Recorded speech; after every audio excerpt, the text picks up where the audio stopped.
Hello everyone, এক সপ্তাহ বাজার তোমাদের সঙ্গে শেয়ার করব। তাছাড়া আজ সবার পছন্দের খাবার বানিয়েছিলাম।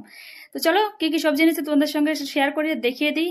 তো ওটা লাউ এনেছিল, দুটো কচু এনেছিল, ফুলকপি এনেছিল, এদিকে কুমড়ো এনেছিল, ধনেপাতা, ঝাল, আলু এনেছিল, পেঁয়াজ এনেছিল, আদাবি এনেছিল। তোমাদের ব্যাক ক্যামেরা আমি দেখিয়ে দেবো। আজ বেশি সবজি এনেছিল না, আমি হাজব্যান্ডকে সকালে বলে দিয়েছিলি এটা সিম এনেছিল, যে সবজি অলরেডি আমার ফ্রিজে আছে তার জন্য কম সবজি এনো, তো যেগুলো দরকার নেই সেগুলো এনেছিল না, যেটা দরকার আছে সেটা এনেছিল। আর তাছাড়া উড়িষ্যার এদিকটা সবজি ভালো করে পাওয়া যায় না, এটা কিন্তু এক সপ্তাহের বাজার, এক সপ্তাহের ভিতরে কোনো সবজিই পাওয়া যাবে না। তো এটাই ছিল এক সপ্তাহের বাজার। দেখো এগুলোই এনেছে, এটা দিয়ে আমাদের এক সপ্তাহ চালাতে হবে। আর ফ্রিজে অলরেডি কিছু আছে, আর সঙ্গে এটা মাছ, কিন্তু আমার এই মাছটা একটু পছন্দ না, হাজব্যান্ড পছন্দ করে তার জন্য হাজব্যান্ডের পছন্দের।